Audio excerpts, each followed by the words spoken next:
Beatriz, viu? Até as 20 para as 10. 20 para as 10, que horário maravilhoso.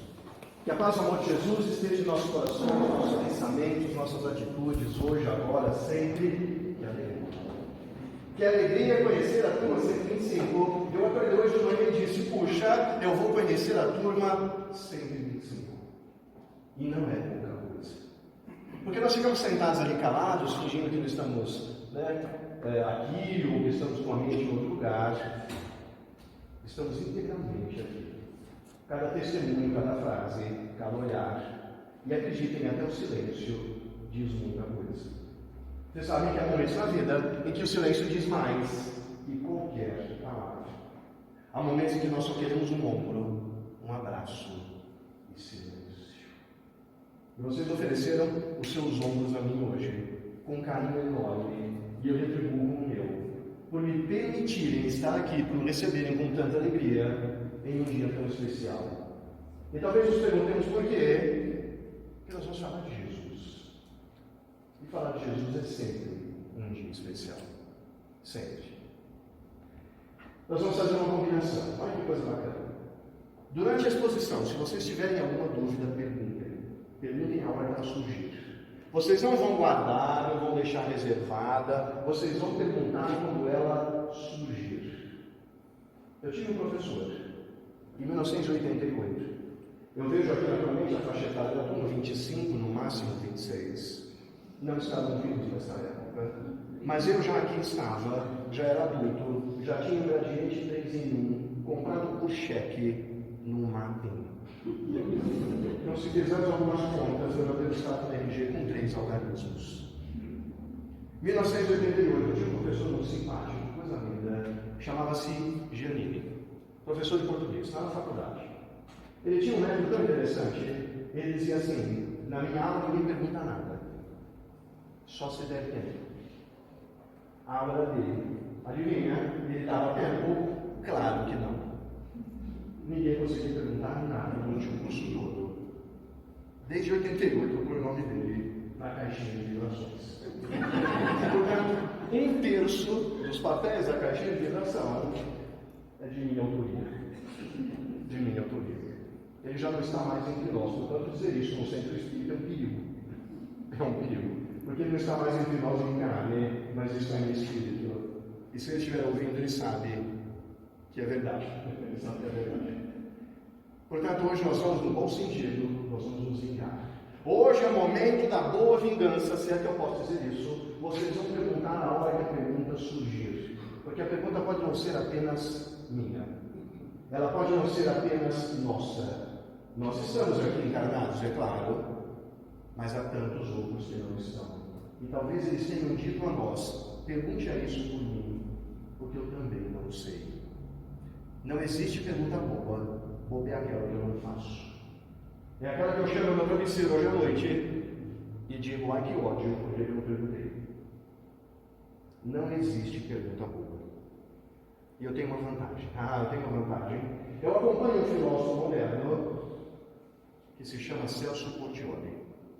Se eu não souber, eu passo.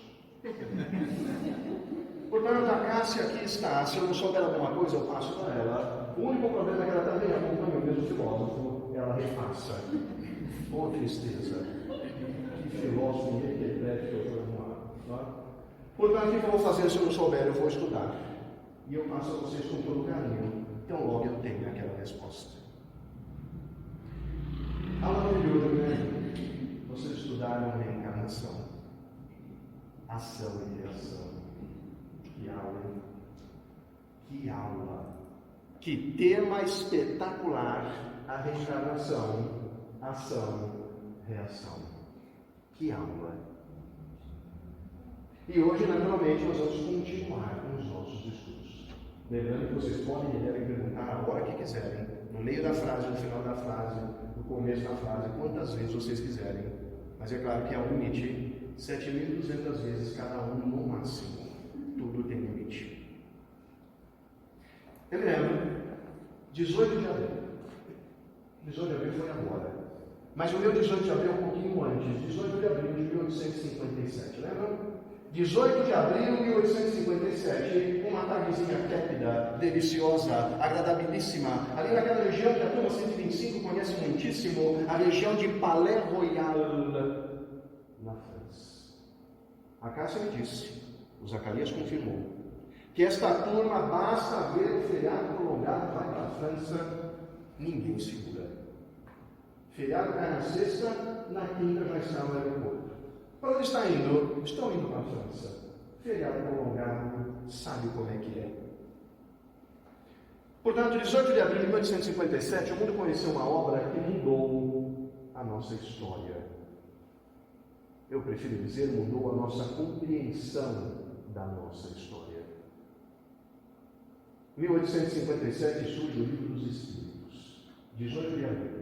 501 perguntas. Era a primeira edição. 501 perguntas, porque o trabalho, vocês conhecem bem, ainda estava em andamento. E o mais bacana é que vocês já estudaram o Livro dos Espíritos. Portanto, o que vai acontecer dentro de nós? Uma vontade danada de fazer chamado oral. Ai, que vontade de fazer chamado oral. Mas talvez eu faça a mesma coisa que o professor. Eu vou fazer chamado oral nessa aula, se der tempo. E nesse momento, sabe o que eu estou pensando, Cássia? Tomara que não dê, tomara que não dê. Tomara que não dê, tomara que não dê, pelo amor de Deus, tomara que não dê, tomara que não dê. Tomara que ele não me veja aqui, tomara que não dê. 4 anos depois, 1861, como é que eu vou esquecer? Surge o Livro dos Médiuns. Vocês já estudaram o Livro dos Médiuns? Que obra! Que obra! Pelo que vi aqui, o Zacarias acho que estudou um pouco mais, ele tem bibliopoliedade. Então, o Zacarias se aprofundou um pouco mais. Quero crer que ele tenha sido o coautor. Ou ainda o Zacarias o mentor. Você não estava caindo em nós, porque lá estava auxiliando nessa escrita obra. Por isso, no instante, se não tiver em 2 lugares, às vezes 3. Às vezes 3. Não é apenas o Luís, o Zacarias também.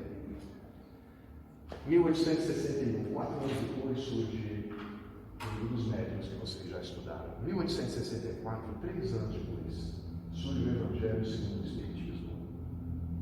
E este livro, vocês ainda não estudaram. Então, este final está por vir.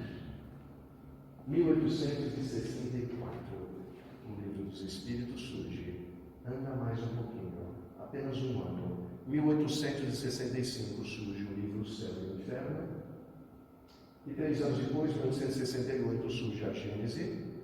No ano seguinte, Kardec retorna à pátria espiritual.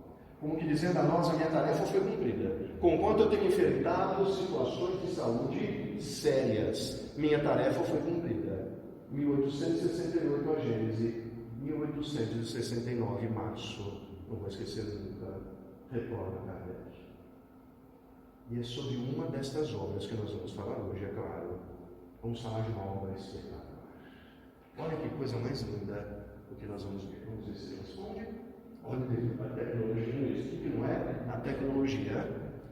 Agora sim. Eu me lembro quando havia prova com a professora de estudos sociais e nós colocávamos algo no mimeógrafo.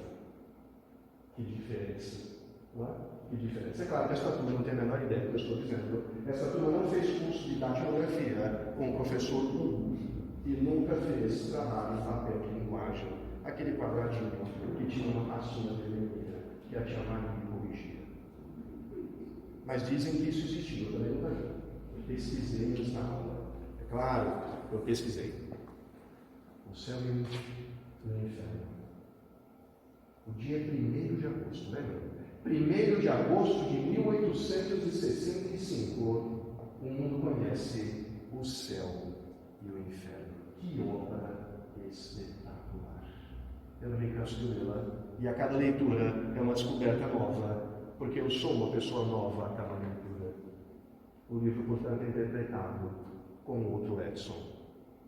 Nós somos uma constante evolução de nós mesmos. 1º de agosto de 1865 surge o céu e o inferno.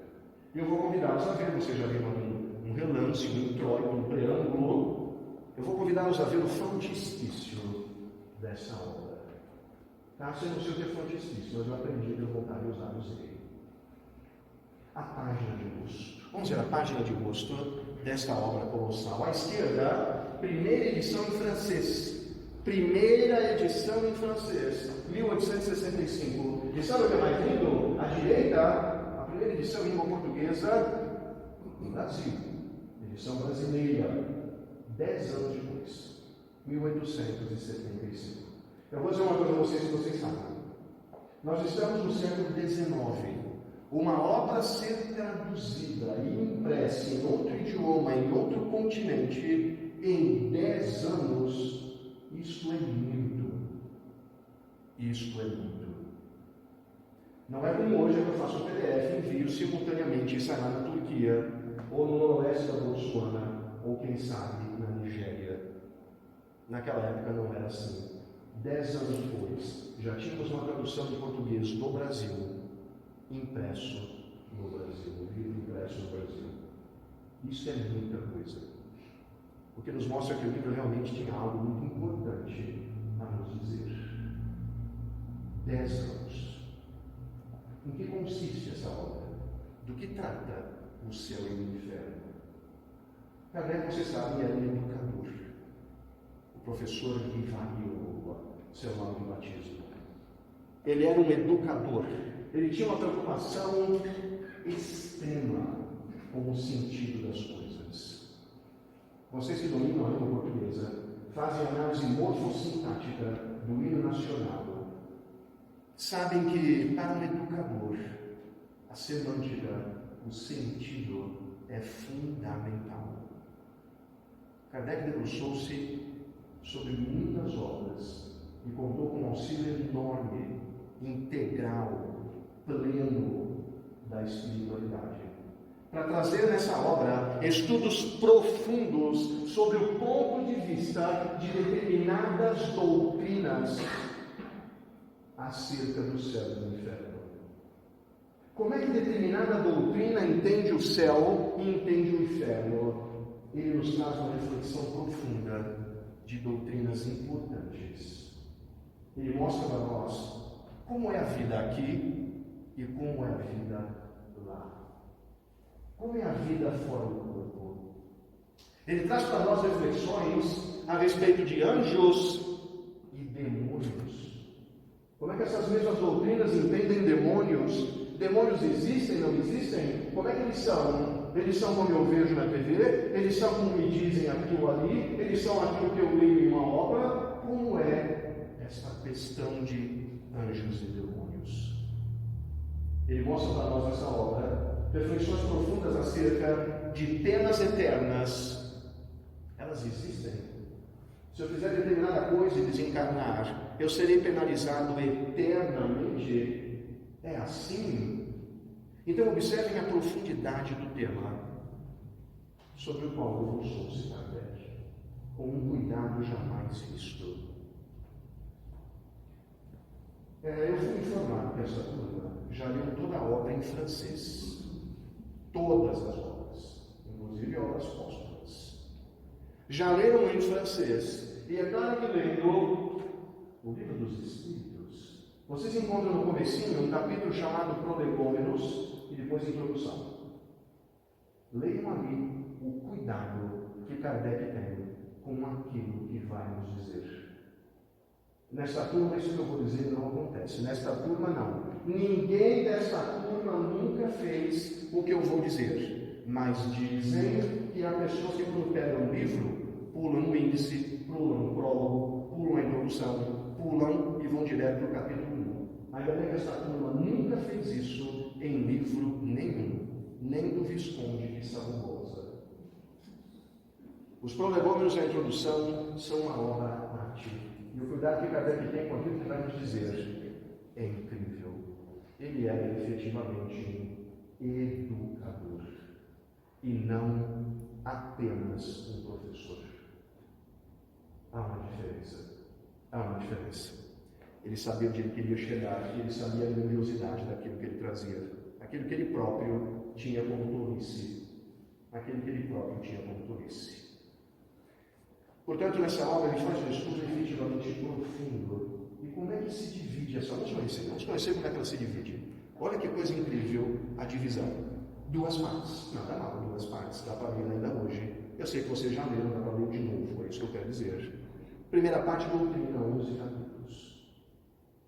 Do que ele trata? De questões doutrinárias, claro. Doutrinas de vários pontos de vista, como nós dissemos. Incrível. E o segundo capítulo é extraordinário. Como o primeiro. Exemplos. Exemplos de quê, tio? Exemplos de quê? Uma vez que nesse livro ele trata de vida após a vida, ele traz exemplos de vida após a vida. Mas Edson, ele traz exemplos de pessoas que estudam o tema. Isso? Não. Ele traz testemunhos no segundo capítulo do próprio Espírito dizendo como é a vida após a vida. Não são relatos de terceiros, são relatos dos próprios Espíritos. Pela primeira vez, nós temos informações dos Espíritos, como é a vida dos Espíritos. Quando eu digo a primeira vez, eu estou entrando no âmbito profundo do tema. É claro que Deus fala conosco por meio de Espíritos desde que nós existimos. Nossos ouvidos é que andavam e ainda andam um pouco moucos. Ouvimos aquilo que queremos às vezes, não é? Por favor. Eu perguntava, quando você falou para a tiradora na hora, não sei se você vai falar disso ainda. Sim. Mas então ele entrou em contato com espíritos inferiores também. Também. É isso que é lindo na segunda parte. É isso que é lindo. Nós temos relatos de espíritos muito elevados e daqueles que nunca ouviram falar em elevação espiritual. A segunda parte da obra é extraordinária. Pantagruelicamente extraordinária. A primeira também, é claro. Mas a segunda, vocês vão ler textos dos Espíritos e não sobre os Espíritos. Percebem a diferença? Terceira pessoa vira primeira. E quando a terceira pessoa vira primeira, a nossa história é outra. A nossa história é outra. Então, sem dúvida, Espíritos de todas as possíveis posições, digamos assim, ou em todos os níveis de evolução. Os tipos que são importantes para nós conhecermos, sem dúvida. Eu faço então um convite muito bacana. Nós vamos fazer uma viagem brevíssima sobre os capítulos do livro. Mas Edson, você vai dar spoiler, como diz a juventude. Eu, quando era jovem, ali no princípio do século XVII, essa gíria não existia. Vai dar spoiler? Não. Eu vou apenas apresentar cada capítulo. Porque, afinal de contas, eu conversei com a Cássia, nós combinamos. Eu vou terminar a aula 5 minutos antes, para vocês verem a obra ainda hoje, inteira, em francês, de novo. Um livro nunca é o mesmo quando lido 2 vezes. Nunca. Absolutamente nunca. Heráclito já dizia isso. 535 anos antes de Cristo. Vamos ver o capítulo 1. O porvir e o nada. Que tema! Que tema! O porvir e o nada. Olha que coisa! O porvir e o nada. O que está nesse capítulo, Edson? Como assim? Ele traz para nós visões de incontáveis doutrinas acerca do que acontece depois daqui. Depois daqui. Eu vou contar uma coisa para vocês, eu não vivi, mas eu vou contar. Se me perdoe, eu vou dizer. Eu não consigo segurar, eu vou dizer. Todos nós vamos desencarnar um dia. É verdade, eu sei que é um choque, eu não deveria ter dito, mas isso vai acontecer. O que acontece depois de eu desencarnar? Eu vou virar para sempre ou eu vou virar até nunca mais? Eu continuo sendo ou eu deixo de ser? Notem o verbo ser como intransitivo. Eu continuo sendo ou eu deixo de ser? O que será de mim depois de mim mesmo? Essa turma que lê latim fluentemente já leu certamente Eneida de Virgílio em latim. Certamente acompanhou as Catilinarias de Cícero em latim. Sabem que existe uma doutrina chamada nihilismo. Nihil, com a letra H em latim, nihil, quer dizer nada em latim. O niilismo é aquele que prega que depois daqui nada, depois daqui nada, depois daqui nada. Não é solidão, vácuo, é nada, é nada. Eu deixo de ser. Eu deixo de ser. Vamos refletir um pouco a respeito de uma frase que vocês conhecem profundamente. Depois do julgamento de Jesus diante de Caifás, isso é uma quinta-feira à noite, o dia da noite de Pessah, o dia da celebração da Páscoa judaica, da liberação do povo hebreu do jugo egípcio, juntou-se Jesus com os apóstolos e depois da última ceia foi com eles ao Getsemane. É claro, só Jesus sabia que era a última ceia. Só ele sabia.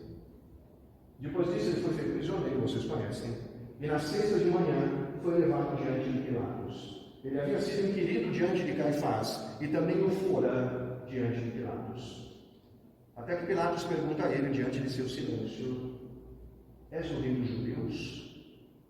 E o que Jesus responde, entre outras coisas: meu reino não é deste mundo. Se eu tomar essa frase de Jesus e entendê-la de modo muito singelo, se o reino dele não é deste, há de ser de outro. Se não é deste, há de ser de outro. Portanto, crer no nada é nos mostrar que Jesus nos disse alguma coisa que não é verdadeira.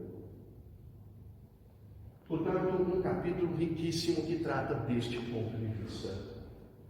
Muitas pessoas acreditam que após a vida, o nada. E existe na minha frase alguma crítica? É claro que não.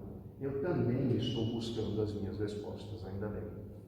Eu tenho muito mais perguntas que respostas. Cada resposta que eu tenho, as perguntas aumentam. Por isso que nós ouvimos só sei que nada sei. Não é um exemplo de tolice, é um exemplo de sabedoria. Quanto mais eu sei que sei pouco. Quanto mais eu sei que sei quase nada. Não é? Um capítulo de uma profundidade jamais vista. Temor da morte, segundo capítulo. Eu vou fazer uma pergunta retórica. Não respondam. É retórica, não respondam. Vocês têm medo de morrer?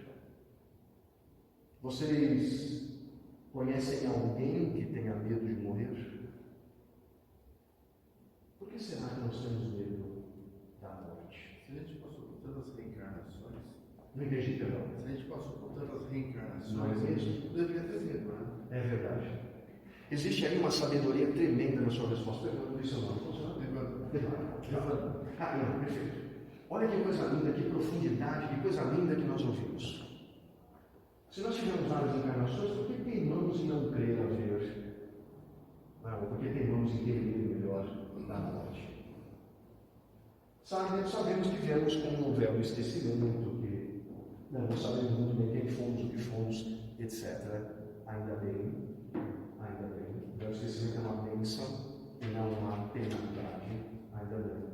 E por conta disso, nós viemos, digamos, da mesma maneira que no anterior, ainda por passar. Mas você começa a observar, nosso encontro hoje já demonstra que alguma coisa nós já trouxemos, ainda que seja apenas o desejo de ouvir falar a respeito do que vem depois e a respeito de não ter medo da morte. Em outras palavras, o temor da morte, conforme nos mostra o próprio capítulo, ele vai diminuindo, cada vez que nós aprendemos mais a respeito da vida após a vida. Portanto, esse temor pode ser enorme, pode ser minúsculo, depende de mim, da minha experiência, depende daquilo que eu já passei ou deixei de passar. Depende. Kardec nos diz nesse capítulo que quanto mais conhecemos e sabemos que a vida após a morte, por meio da doutrina, não é mais uma questão de hipótese, mas uma questão factual, quanto mais temos essa consciência, menor nosso medo se torna. Portanto, é um aprendizado. Muito profundo esse capítulo e nos traz essas reflexões. Por que temos medo de morrer? Por quê? É muito bonito. O céu, olha que bacana o céu. Eu vou fazer uma analogia, porque todos já viram, ou se não viram, conhecem a história que é o André Luiz, Nosso Lar. Todos conhecem Nosso Lar, ao menos a história, ouviram o filme Nosso Lar. Eu me lembro que vocês também, o André Luiz assim desencarna, vai para o umbral, fica lá durante 8 anos, um tempinho, e logo depois ele é resgatado. Ele está no umbral, é um lugar agradável? Claro que não, nem um pouco. Ele é resgatado. Ele é levado então para a colônia Nosso Lar. E lá chegando ele vê algo absolutamente oposto, antagônico àquilo que ele vivia no umbral. Ele vê ali algo que não havia no umbral, luz. Para ele, quando ele sai do umbral e chega ao nosso lar, o que é o nosso lar? Para ele é o céu. Para ele é o céu. Comparado a onde ele estava, é o céu. É claro que ele passa por muito aprendizado, e lá pelas tantas na história ele recebe a visita da sua mãe. Sua mãe viu. Ele se emociona e diz a ela, com as minhas palavras no voz dele: posso ir? Posso prosseguir em sua companhia? Ao que ela responde: ainda não. Aonde eu vou, você ainda não pode ir. Portanto, comparado a onde ela está, onde ele, aliás, está, o que é onde ela está? É o céu. Comparado a onde ele está. Onde eu quero chegar com tudo isto? Jesus nos disse em João 14 que existem muitas moradas na casa do Pai. Portanto, o que é o céu para ele é diferente do que é o céu para a mãe dele, porque ele depende de onde o meu espírito se encontra, depende de onde eu estou na minha jornada evolutiva. O nosso lar para ele é o céu, mas vocês sabem, o nosso lar está muito próximo da crosta terrestre, está muito próximo. Portanto, para ele é o céu. Mas nós somos instruídos que há outros céus. Eu vou mencionar uma coisa que essa turma nunca ouviu falar. Muitos anos atrás havia uma revista muito interessante, chamada O Sétimo Céu. Havia nela fotonovelas. Olha, o Francisco Coco, o Tarcísio Meira, a Glória Menezes, a Eva Vilma. Fantástico. Por que será que se chama O Sétimo Céu? Essa menção de vários céus é encontrada na Bíblia, é encontrada em várias doutrinas. É disso que Kardec fala neste capítulo, dos céus. Olha o inferno, credo Edson, que imagem horrorosa, pelo amor, que imagem hedionda, pavorosa. Mas parece ser exatamente essa imagem que nos passa no inferno. Bastante próxima daquela que nos passam. Sabe aquela frase que vocês já ouviram? Não faz isso, porque Deus castiga. E se você não se arrepender, vai queimar eternamente no inferno. Olhem o advérbio, eternamente no inferno. Penalidades eternas, queimar eternamente no inferno. Isto é um tema bastante delicado, e ele trata sobre isso aqui. Haverá mesmo penas eternas? Vamos pensar um pouco. Eu tenho um filho, meu filho erra, não importa o tamanho do erro, ele erra. Eu chego a ele, se eu for um bom pai, eu vou dizer: filho, não há problema, tente uma segunda vez. E se não der certo, tente uma terceira. E se não der certo, tente 4. E se não der certo, tente a vida inteira. Eu estou aqui. Se eu for um bom pai, se eu for uma boa mãe, eu assim direi. Se eu, que tenho uma coleção de defeitos que não caberia na galáxia, digo isso ao meu filho, como imaginar que Deus, diante de um equívoco meu, me condene ao inferno eterno? Se eu, que tenho tantos erros, sou capaz de perdoar o erro do meu filho, o que dizer de Deus diante do meu erro? Muito profundo o capítulo do inferno. Ele trata muito dessa questão do que a Idade Média nos traz a respeito do inferno. Eu vou dizer uma coisa bacana e histórica. Tem algum professor de história? Não? Existe uma questão muito curiosa na história que diz que a Idade Média é a Idade das Trevas. Isso é uma tolice. É uma tolice. A Idade Média não é a Idade das Trevas. Interessa dizer que foi, mas não é. Basta dizer que as maiores universidades do planeta Terra surgiram no auge da Idade Média. A escolástica surgiu no auge da Idade Média. A escolástica é uma filosofia que estuda ciência e religião, no auge da Idade Média. Então, dizer que a Idade Média é a Idade das Trevas é uma tolice. Havia pessoas com pensamentos em trevas, não é idade. Não é idade. De qualquer modo, interessa para várias instituições pregar o que está na imagem. Interessa. O medo é um instrumento poderoso. Poderoso. Interessa. Existem vários infernos, Perdão, não ouvi, desculpa. Existem vários infernos? Ah, claro, sem dúvida nenhuma. Sem dúvida nenhuma. Porque o inferno em si, como nós concebemos, não é dessa forma. Eu vou dar o mesmo exemplo do André Luiz. O que ele passou no umbral é diferente daqueles que estavam à sua volta. Para cada um daqueles que ali estava, o umbral trazia uma sensação diferente.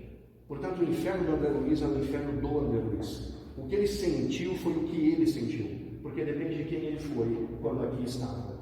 Então, se eu levo para lá determinadas atitudes, determinados comportamentos, se eu tenho ódio, se matar alguém é um hábito da minha vida, se eu tinha prazer em fazer o mal ao próximo, o meu inferno é diferente daquele que não tinha isso como tendência, mas que, por exemplo, tinha outras perniciosas, mas não tão graves. Portanto, nós estamos em diferentes níveis de evolução e eu posso entender diferentes infernos, mas não diferentes locais. O inferno é do espírito, ele está no próprio inferno, que ele explica muito bem nessa mesma obra. O inferno está dentro do próprio espírito. O sofrimento é dele, a angústia é dele. Purgatório. Por favor. Mas tem um livro chamado O Abismo, do André Luiz também, que ele fala que é abaixo do umbral, né? Que é perto do núcleo da Terra, e o umbral é o paraíso para quem está no abismo. Exato. Onde estão os dragões. Exato. Assim como o nosso lar é o céu para quem está no umbral, para quem está abaixo dele, o umbral é o céu. Por isso existem esses níveis, não é? Puxa, mas aqui é muito melhor do que onde eu estava. É outro local, né? Sem dúvida, sem dúvida. Nós temos moradas em todo o universo.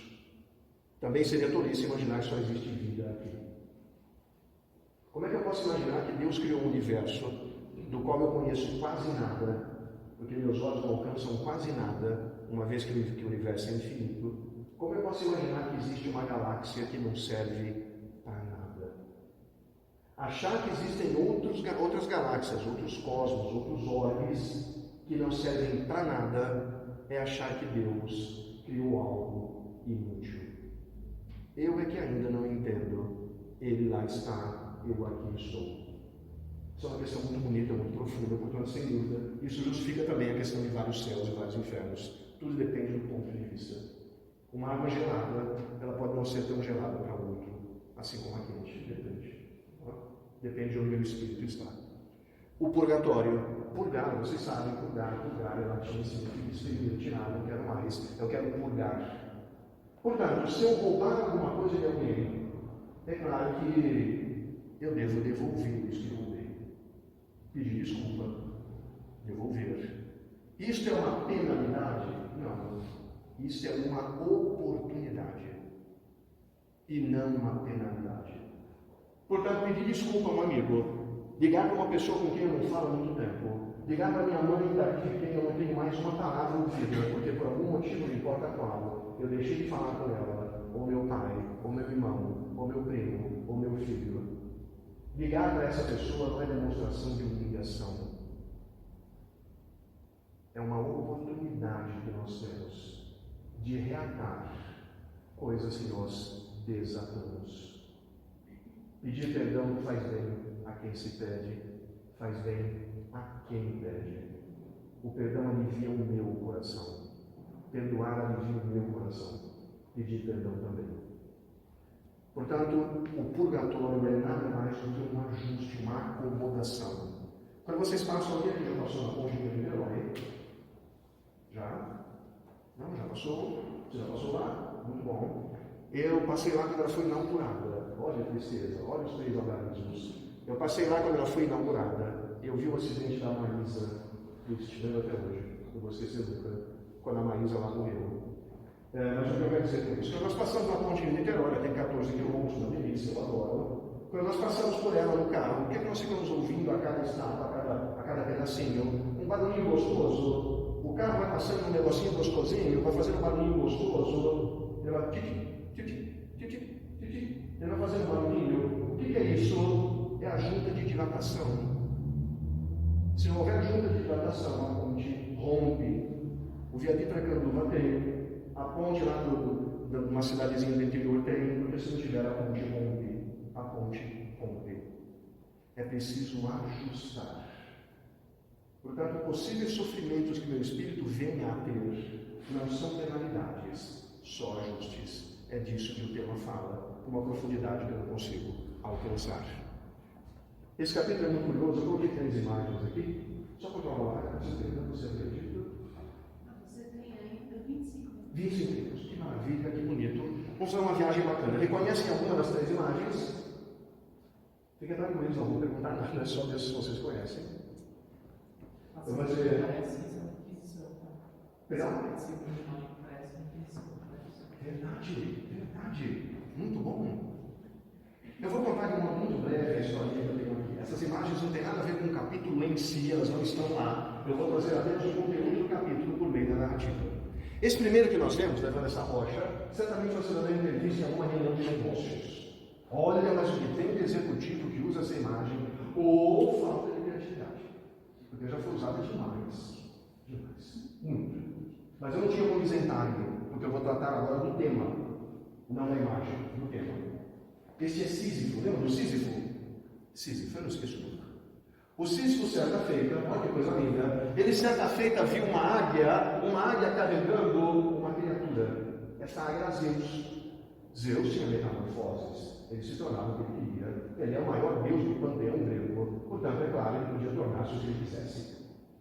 Ele, uma águia, levava uma criatura, essa criatura estava sendo procurada por seu pai, a socorro, e neste momento Sísifo disse: olha, eu vi aonde a águia me levou. Ele sabia que a águia era Zeus. Ele contou a Zopo aquele mistério, revelou onde estava a filha, em troca de alguns benefícios. Olha, você me dá determinadas coisas que eu digo onde está a sua filha. Feito. Ele pediu um poço de água, onde ele queria água, a água era preciosa. Ele recebeu um poço de água e enganou a Zeus. Zeus é o maior deus do panteão dos céus. É claro que ele sabia. É claro que ele foi buscar Sísifo. Sabe quem ele mandou? Luiz sabe. Zacarias também. Ele mandou Tântanos. Tântanos, eu quero que você vá buscar agora Sísifo. Ele enganou. Ele revelou um segredo meu. Tântanos é o deus da morte. Foi lá buscar Sísifo. Chegando lá, Sísifo aproximou-se dele e disse: olha, eu entendo, você vai me levar, eu aceito. Mas há uma coisa que talvez você nunca tenha percebido. Você tem uma imagem muito bonita. Você mereceria algum adereço. Você mereceria pelo menos um colar. Porque a sua beleza não pode passar incólume. Sua beleza não pode passar desapercebida. Ofereceu a ele um colar. Nesse momento, ele cresceu, Tântanos, e disse: claro, pode pôr o colar. No que ele pôs era uma coleira. Ele, portanto, aprisionou a morte e enganou a Zeus. Vocês podem imaginar a reação de Zeus, ficou nervosíssimo, mandou que agora não fosse mais o Deus da morte, mas sim o Deus dos mortos. Ele mandou Hades, o próprio. Hades busca Sísifo. Ele me enganou pela segunda vez, ele foi buscar. Lá chegou, libertou Tântanos, claro, libertou a morte. E enquanto trazia Sísifo aproximou da esposa dele mesmo, da própria esposa, aproximou-se da esposa e disse em segredo: olha o que ele disse em segredo. Ele disse em segredo: não me enterra. Não enterra meu corpo. Não enterra meu corpo. Ele foi levado. Lá chegando, ele disse: olha, você sentou na razão. Eu mereço. Mas há uma pessoa que foi ingrata comigo. Minha esposa não me enterrou. Isso não se faz. Olha, Hades, você é o Deus dos mortos. Você sabe a importância que existe num cerimonial fúnebre. Ela não me dedicou a cerimonial algum. Me deixe voltar. O tempo suficiente para eu me vingar da minha esposa. Hades deixou. Ele voltou e fugiu. Enganou a morte 2 vezes. Sabe como ele morreu? De velho. Adivinha para onde ele foi? Para o inferno. E essa imagem representa exatamente a penalidade eterna de Sísifo. Ele é condenado a levar essa rocha gigantesca e pesada, praticamente um penedo. Ele é obrigado madrugada ele vai se peleando até o cume da montanha, e quando lá chega a noite, a pedra rola de volta, para que ele faça o mesmo processo todos os dias da sua morte. Sísifo. No meio nós temos Ixion. Olha o Ixion. Ixion casou-se, e quando ele se casou, prometeu ao sogro: sogro amado, sogro da minha vida, eu casar-me-ei com sua filha, entregar-te-ei cavalos da melhor qualidade. Combinado. Ele se casou. O sogro foi roubar os cavalos. Olha, meu caro genro, vim pegar os meus cavalos. Ah, pois não, claro. Eu combinei entregar-lhe, vou entregar-lhe. Chamou então o sogro entrou na casa, numa sala, dentro da casa, entrou em uma sala, só fica à vontade, vamos providenciar os cavalos. Ele saiu, trancou por fora e queimou o sogro vivo. Os gritos do sogro, enquanto morria queimado, vivo, claro, por isso morria queimado, os gritos deixaram Ixion louco. Zeus apiedou-se, e Zeus disse a ele: olha, eu vou tirar a sua loucura, eu vou devolver-lhe a sanidade. Venha até o Olimpo, vamos participar de um festim. Ele foi até o Olimpo, Ixion. Chegando lá, olha o que ele vai fazer. Ele começa a aproximar-se da esposa de Zeus. Só isso. Só a esposa de Zeus. Aproxima-se da esposa, Zeus percebe, cria um simulacro, ou seja, não é a esposa. Ele volta para a terra e começa a espalhar: fiquei com a esposa de Zeus. Neste momento, ele é chamado para um lugar bastante quente. Ele é preso nesta roda, e ali fica um diabo girando eternamente. Ele entra em um fogo de lava, sai.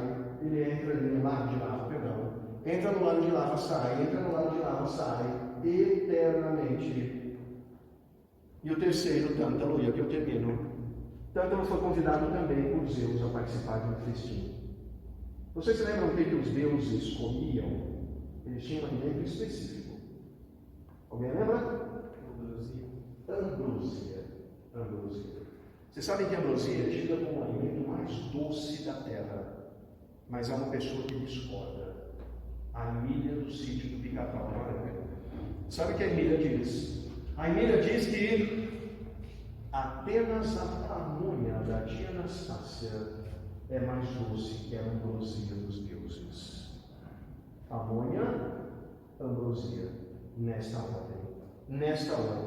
Ele então é chamado para comer a ambrosia, o alimento mais precioso dos deuses. Sabe o que ele faz? Ele pega a ambrosia para si e coloca o corpo do filho para ser comido. Credo.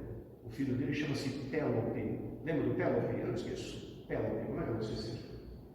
Zeus descobre. Tântalo é então condenado eternamente. Ele está em um lago repleto de frutos, de árvores com frutos em volta. Todas as vezes que ele vai beber água, a água se afasta. Todas as vezes que ele vai pegar um fruto para comer, o fruto se afasta. Portanto, o Tântalo é condenado a ficar eternamente com sede e com fome, cercado de água e de comida. Aonde eu quero chegar com essas histórias todas? Que a penalidade eterna é algo que acompanha a história humana desde sempre. Isso acompanha a nossa história desde sempre. Desde sempre. Interessa para muitas doutrinas pregar a pena eterna. Interessa ainda hoje. Então, o que eu trouxe é só para ilustrar que isso nos acompanha desde que existimos. As penas futuras segundo o Espiritismo. Olha lá uma imagem do nosso lado. Olha lá. O que nós aprendemos aqui? André Luiz estava no umbral, depois ele vai para a coluna Nosso Lar, e depois daí nós temos as continuidades, as continuações. André Luiz nos mostra por meio das suas psicografias a vida após a vida, a vida após a morte. Ele começa então a evoluir. Escuta, eu quero ajudar, eu era médico. E ele ouvia, era médico lá, aqui não.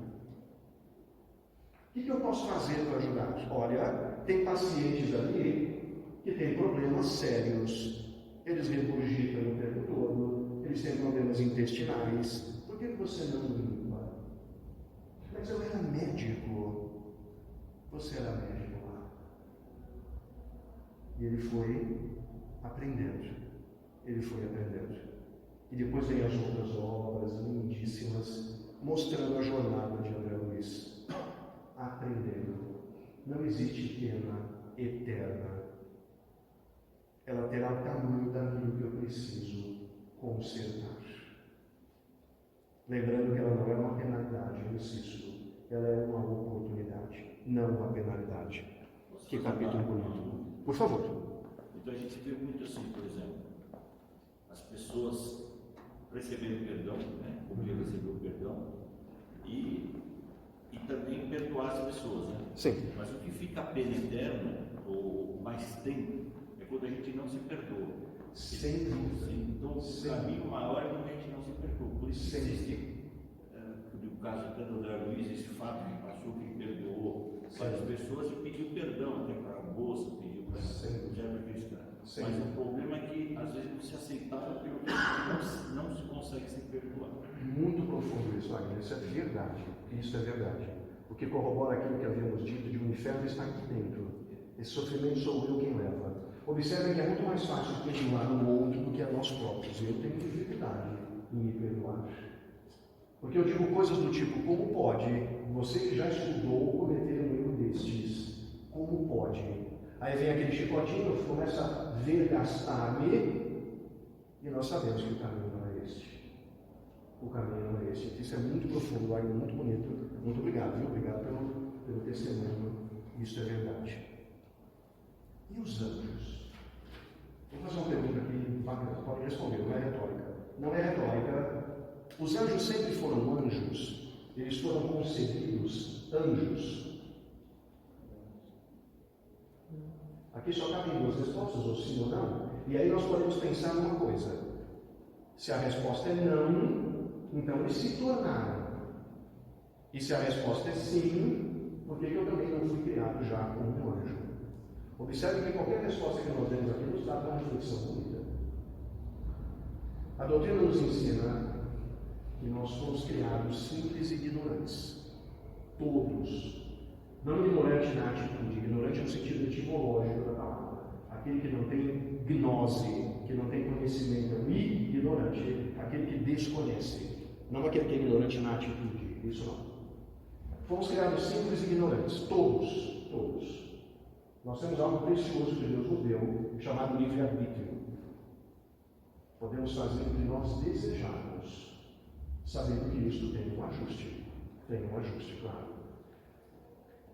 Como nós somos criados simples e ignorantes, todos, presume-se com facilidade que os anjos também o foram. Então, Edson, você está querendo me dizer que o anjo um dia não foi, ele foi igualzinho a mim? Isso mesmo. O que acontece é que para que nós cheguemos, é claro que essa terminologia é uma terminologia pertencente mais a determinadas religiões, eu não vou entrar aqui no mérito do termo, porque temos só a palavra anjo que ela nos importa, e não entrar na profundidade do termo em si. Aquele que é anjo hoje passou por uma jornada enorme até chegar aqui. Até chegar aqui. Vou fazer uma analogia muito aparentemente boa, mas que serve para nós. Se nós sempre evoluímos, nós nunca involuímos, nós sempre evoluímos. E eu, Edson, tenho um colosso de defeitos, um monte de defeitos. Imagina como eu era na encarnação anterior. Imagina como eu era no anterior da anterior. Imagina como eu era 100 encarnações atrás. Comparado a mim mesmo, 100 encarnações atrás, o que eu sou hoje? Um anjo. Comparado ao que eu fora, hoje eu sou um anjo. Comparado àquele que é outro anjo, eu ainda não sou. Mas comparado a mim mesmo, sim. Então eu posso dizer que eu sou um anjo de mim mesmo. Eu sou um anjo de mim mesmo.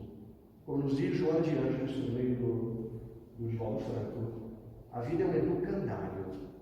Nós temos várias lições, nós vamos repetindo o ano ou passando, conforme nós vamos fazendo uma boa lição.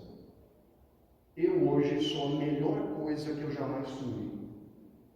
Eu sou melhor do que eu era há algum tempo. Imagino que eu era.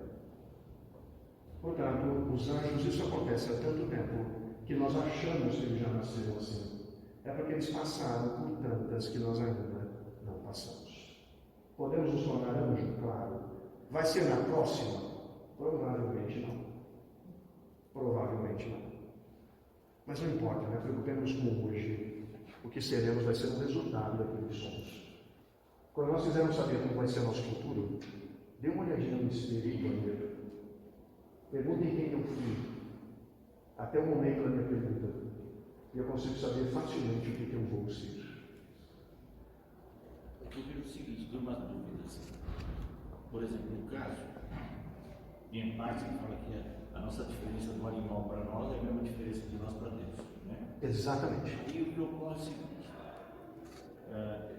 a gente faz um pouco de empatia, então quando a gente está aqui no caso, a gente lê Nosso Lar e outros livros, né, pessoas desencarnadas, então a gente vê que é muito mais fácil viver no espírito do que viver na carne. A gente, por mais que a gente pense em coisas, a gente erra, falha, faz coisas erradas. Sim. Então, a minha dúvida é a seguinte, por exemplo, dizem que a gente nunca regrede. Isso. Vamos sempre numa tendência de evolução. Isso mesmo. Agora, eu estava lendo, por exemplo, o livro do Santos Dumont, do Ícaro, né? Então ele diz o seguinte, ele praticou suicídio, e ele se tornou voante, e ele ficou lá nas cavernas, e viu um espírito superior que dizem que de tempos em tempos, né? De tempos em tempos veio um ser superior para ensinar a evolução.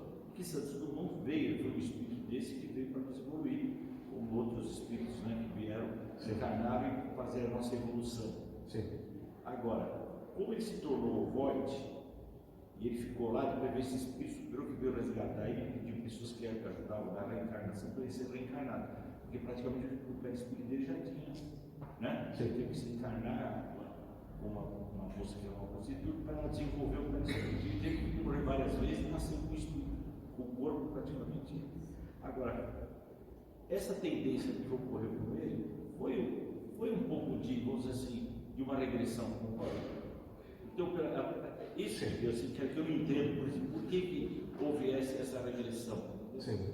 Vamos ver uma coisa aqui muito profunda. A questão de o espírito tornar-se ovoide é um caso raro e é um caso único em que a reencarnação não é decidida por ele, porque ele não tem condições de decidir.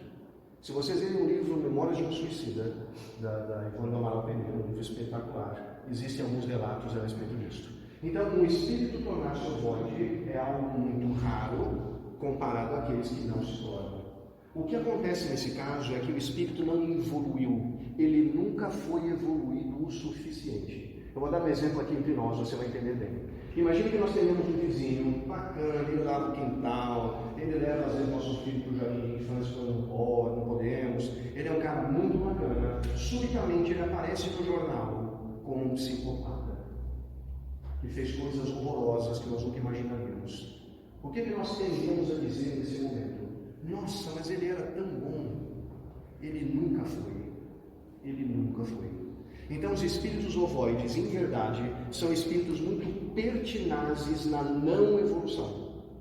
E como ele é muito pertinaz na não evolução, eu já ouvi um caso muito sério, muito impactante, a respeito de um espírito que dizia, em uma manifestação mediúnica, eu não quero fazer o bem não me interessa. Observe que essa pertinácia dele em fazer o mal mostra que, em verdade, ele nunca esteve aqui e voltou. Ele estava aqui tentando chegar aqui, fazendo exercícios. Então é importante que nós vejamos a obra em que nós temos essa informação, para verificar essa questão de Santos Dumont. É um caso que merece todo o carinho no nosso estudo, mas espíritos ovoides, em verdade, não evoluem. Eles não evoluíram ainda, é diferente. E eles vão ter oportunidades em alguns orbes, que aqui, por exemplo, já não caberia. Não? Mas é um tema muito profundo, muito profundo. Por favor. Eu ia te perguntar do psicopata lá atrás, quando você falou Sim. de prazer, né? Sim. No grau. O psicopata, ele nasce com uma patologia, né? Nasce com uma falta. Verdade. Verdade. Ele não nasce na desvantagem, então já? Não, nós não sabemos o motivo de ele nascer com isso. E o André Luiz explica para nós isso. Existem livros dele que ele entra em determinados locais e ele começa a ver os corpos daqueles que que serão ocupados por espíritos ainda lá na espiritualidade. Então ele começa a dizer, escuta, por que este aqui, ele tem uma coisa diferente no corpo? E aí os instrutores começam a dizer a ele o porquê. O porquê.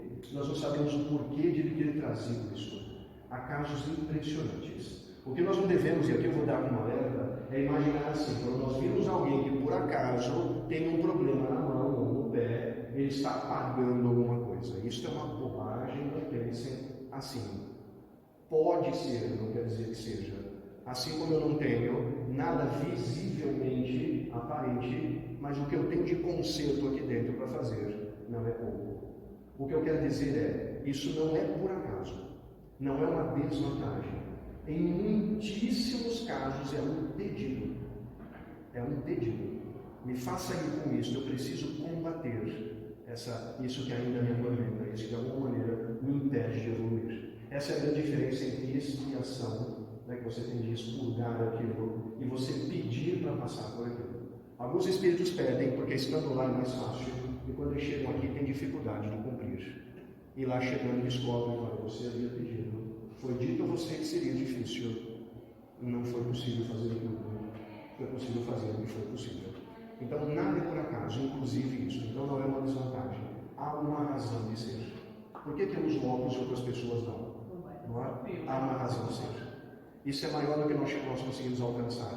Nós não chegamos tão profundamente. Mas a Bela nos revela isso. Então, você vai ver esses mensageiros. É muito bonito isso. É muito bonito. Tá bom? Então, muito obrigado. Viu? Obrigado também por participar, coisa linda que vocês dois disseram. Os anjos, portanto, são como nós, que se tornaram, não nasceram. E os demônios, hein? E os demônios? O que é um demônio? O demônio é um anjo caído. Se eu crer nisso, eu creio na involução. Se eu crer nisso, eu creio na involução.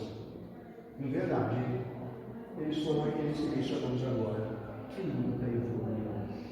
Os demônios para nós são espíritos que ainda não evoluíram, que ainda se regozijam em fazer o mal, que se aprazem em fazer o mal. É isso que a doutrina nos mostra e ele se aprofunda muito nesse capítulo. É claro que sim. Capítulo 10, estamos terminando a primeira e vamos concluir a segunda de modo breve. Cássia pode contar. Intervenção dos demônios, vou dizer de modo muito breve, uma coisa curiosa. Já observaram que toda e qualquer manifestação, quando nós a levamos em determinadas instituições religiosas, isto não é uma crítica, é um fato, não é uma crítica. Eu chego lá e digo, moço, o senhor responsável pela instituição que eu participo, eu estava na minha casa hoje e eu escutei um ruído. Normalmente essa pessoa vai ouvir de volta, é o demônio, meu filho, é o demônio. Escuta, eu estava dirigindo, eu escutei um sussurro, entra pela direita. Você entrou, meu filho, não entrei, graças a Deus. Era o demônio. Por que toda manifestação espiritual é demoníaca? Que Deus é este que deixa o demônio se comunicar comigo, o demônio, e não deixa o anjo de luz se comunicar comigo. Que Deus é esse? Quando eu imagino Maria recebendo uma visita dizendo, serás mãe, quem a visitou foi um demônio. E quando Lucas nos conta, quando Jesus atira uma pedra, afasta-se dos discípulos, dizendo a eles, orem e vigiem para não cair em tentação. Naquele momento, no Monte de Getsemane, quando ele se distancia, a distância de uma pedra, como diz Lucas, ele se ajoelha, ora, diz para o Pai afastar dele o cálice, mas que seja feita a vontade do Pai, não dele.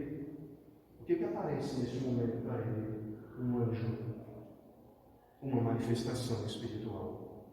Leiam Lucas, e vocês vão ver que linda essa narrativa. Em Lucas vocês encontram, em Marcos e Mateus não, e João também não. Lucas traz uma informação extra nesse momento. Por que nós imaginamos que toda e qualquer manifestação é demoníaca? Capítulo profundo. Por favor. Jesus não é tentado no deserto pelo demônio? Desculpe, perdão. Jesus não é tentado pelo demônio? Não é tentado pelo demônio, claro. Então nós temos que entender o seguinte: nem toda manifestação é demoníaca, assim como nem toda é angelical. É claro. Se toda manifestação fosse angelical, Jesus não nos pediria para orar e vigiar. Se toda manifestação fosse iluminada, ele não teria pedido isso no princípio do seu sofrimento, da paixão de Cristo. Portanto, nem tudo é do lado de lá e do lado de cá. Nem tudo. E quando eu tiver dúvida, Sabe o que eu faço? Eu oro. Faça qualquer oração. Nem que seja assim: Jesus, estou em dúvida, me ajude. Se for sincero, a resposta é simultânea antes de eu terminar a frase. Antes de eu terminar a frase. A proibição de evocar os mortos, é claro, dependendo do período humano, a evocação de mortos tinha interesses tendenciosos. Ah, vou pedir para o morto onde é que ele enterrou o tesouro dele. Escuta, pergunta aí para o morto o que vai dar amanhã na loteria. Imaginem isso 100, 200, 300, 1000 anos atrás, o tipo de pergunta que Santo fazia. O que acontecia com as mesas gigantes? Qual era o tipo de pergunta? Fútil. Eu vou casar? Aí a mesa subia, batia. Ah, quantos filhos eu vou ter? Batia 5, 6, 7 vezes. São espíritos iluminados que mexiam as mesas? Claro que não. Claro que não. Nós somos no meio do positivismo europeu. Era preciso que o mundo visse que existe outra ciência, além daquela que se vê com os olhos. Mas é claro que essa tarefa material não pode ser de um espírito iluminado e elevado.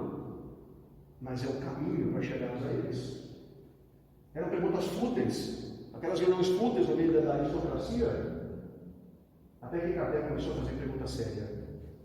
E é sobre elas que estamos falando. Portanto, para concluir, quando uma mãe procura o Chico e diz a ele: Chico, meu filho morreu. A dor que eu estou sentindo não cabe neste planeta. A dor que eu sinto é grande demais.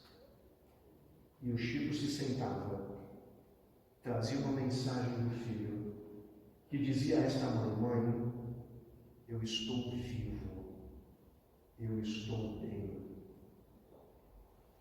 Se não há algo angélico aqui, eu tenho dificuldade de achar onde há. Como é que uma mensagem de alívio no coração de uma mãe pode ser demoníaco? Um livro espetacular, e a segunda parte são os relatos, é claro, nós vamos falar sobre elas, eu já extrapolei o tempo, me perdoe, Cássia. A segunda parte vocês vão ler ainda hoje, em francês. As narrativas de espíritos, desde os mais iluminados até os mais sofredores. Doer, quer dizer, a morte dói morrer, vocês vão ler e vão descobrir. Como é que é a morte de quem faz isso e quem faz aquilo? Vocês vão ler e descobrir. Aquela cena daquela pessoa que salta da ponte no filme, vocês vão encontrar no livro. É lindíssimo. Obrigadíssimo a todos, graças a Deus pelo horário, foi uma alegria muito grande, muito, muito, muito.